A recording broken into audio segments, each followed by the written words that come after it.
An Iranian armed forces commander has threatened the United States with a, quote, decisive response, according to reports this morning. General Hatami said every time the Americans committed crimes, they received a decisive response, and it will be the same this time too, he said. So Keir Starmer has insisted the UK was not involved in Saturday's attack, but won't rule out military support in future.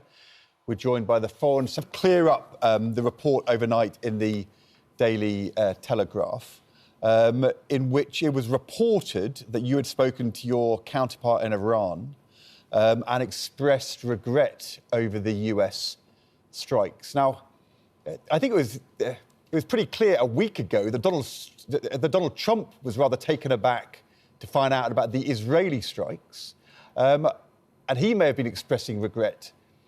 Wasn't it kind of appropriate for you to regret the fact that we've ended up in military conflict with your Iranian counterpart?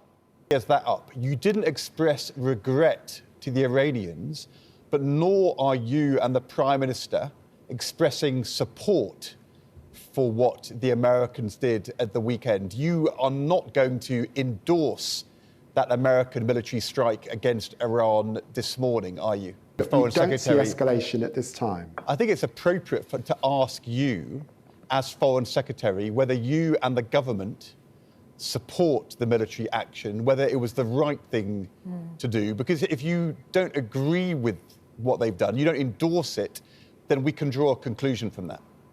From that answer, it sounds as though you're saying that Donald Trump did the right thing, given that nuclear threat, to get the Iranians round the table to start negotiating. So I wasn't expecting you to go so far in endorsing what the Americans did this weekend.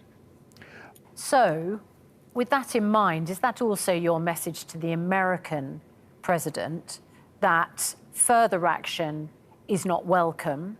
And if the Americans put in a request for the UK to join any action, or indeed if they put in a request to, for instance, use any of our bases, your message is no further military action necessary, and this can only be dealt with by talks. Meanwhile, we understand that there is enormous concern that Iran could activate sleeper cells. What is your assessment of the terror threat currently that we live in the UK?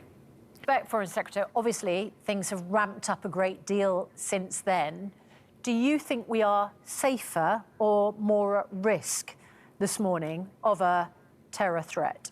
Foreign Secretary, we're pretty much out of time, but there'll be lots of people, including lots of backbench Labour MPs, who will think it's quite ironic that on the day when the Foreign Secretary says that Iran is the greatest terrorist threat to the UK, your government is choosing today to prescribe as a terrorist organisation Palestine action.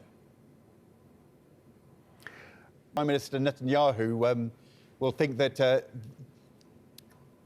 David Lammy, who a week ago was criticising Israel and sanctioning Israeli cabinet members because of their actions in Gaza, now prescribing Palestine action. He'll smile at you, won't he? Well, okay. Foreign Secretary David Lammy.